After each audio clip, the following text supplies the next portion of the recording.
Olá, amigos do Rebobina dos 80 e 90 Curitiba. Como eu trouxe para vocês a história da Fogos Lanza, do incêndio, hoje eu vou contar para vocês uma outra história.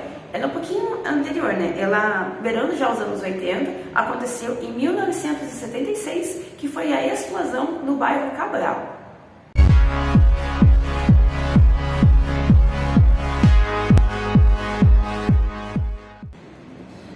Em 2 de setembro de 1976, um caminhão carregado de dinamites explodiu no bairro Cabral, nas ruas Manuel Pedro, entre a rua São Luís e Anita Garibaldi, que ela fica na divisa entre o bairro AU e Cabral, ali nas imediações próximas do antigo presídio do AU, que hoje é o Juizado Especial.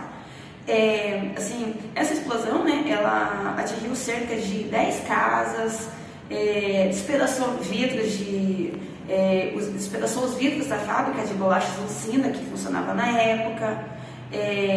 Que aconteceu que o motor do caminhão que explodiu, ele foi parar em cima do telhado da loja. Tivemos 2 mortes e cerca de 80 pessoas feridas. Na época, a população de Curitiba estava em cerca de 800 mil habitantes. E o caminhão que ele estourou, explodiu, ele era um caminhão da empresa Expresso Catarinense e ele estava com um motorista e 2 ajudantes. A carga eram 62 caixas de papelão, as quais cada caixa tinha 25 quilos de dinamite, que ela ia ser entregue para uma indústria de cimento, se não me engano, na região de Colombo. E, por volta das 4 horas da tarde, desse dia, no dia 2 de setembro de 1976, ao cruzar a rua Manuel Pedro, quem estava próximo conseguiu ver um rolo de fumaça gigante invadindo o céu.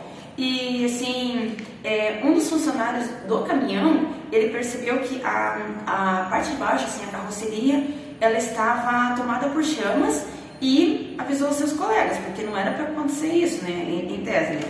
E era um tempo muito escasso, era muito pouco tempo para poder fazer alguma coisa, para poder se evitar uma tragédia. Então, o motorista, ele estacionou o caminhão, eles desceram e, tentando uma forma de salvar as outras pessoas, foram correndo avisando para as pessoas que o caminhão ele ia explodir, porque ele tinha o fogo e estava carregado de explosivos. Ele tentou avisando para as pessoas próximas ao local, E um fato interessante que na época, na data, por pesquisa que a gente fez, tinham 3 repórteres, jornalistas da área fotográfica, que eram o Orlando Kissner, que é bem famoso até hoje, o Juca Adaime e o Célio Barbosa. Eles estavam em atividade, jornalistas, eles estavam indo cobrir outros acontecimentos que ocorreram no mesmo fato.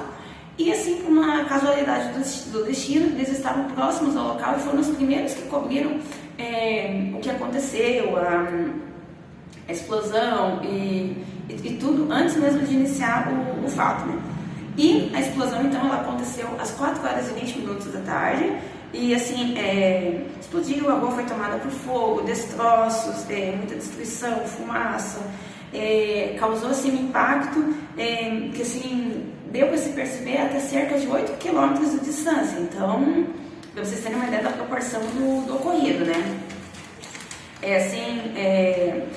Relatos de moradores diziam que a fumaça ela se assemelhava a um grande cogumelo gigante no céu.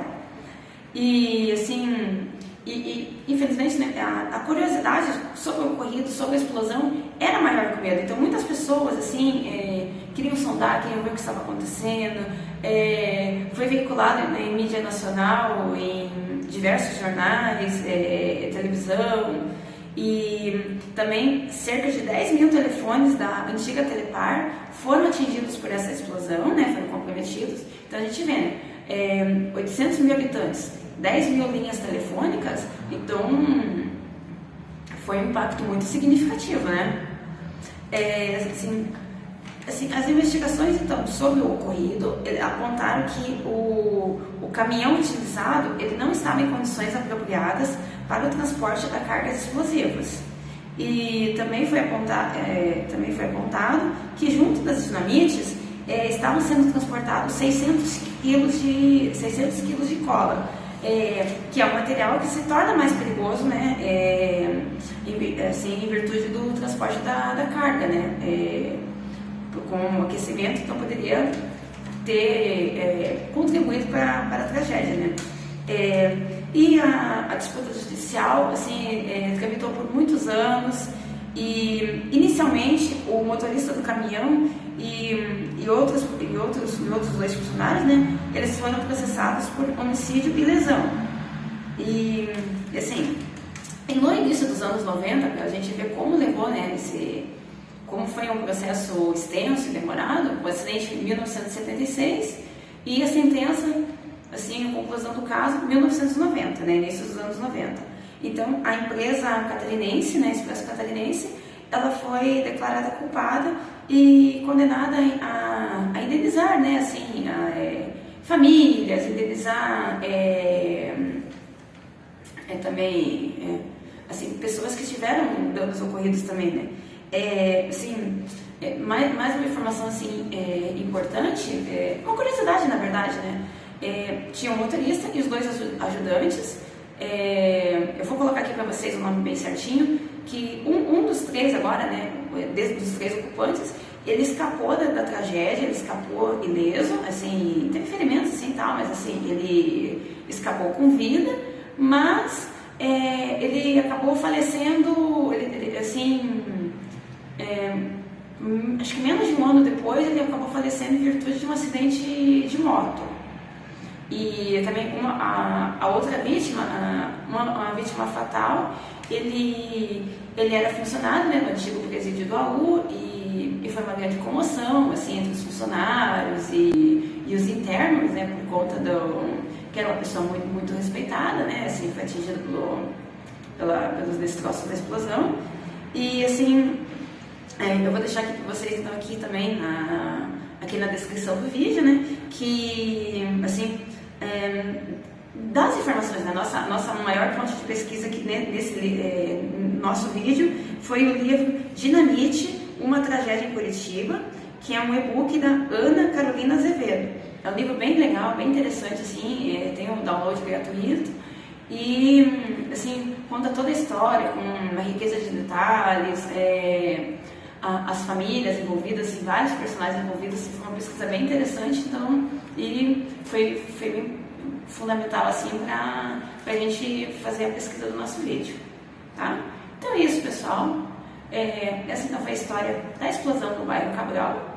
Sejam todos bem-vindos aqui no Rebobina. Toda quinta-feira vídeo novo no canal e às sextas-feiras o melhor da agenda cultural com a Aluna Jolie e comigo. Eu sou a Jaque Alves e até a próxima.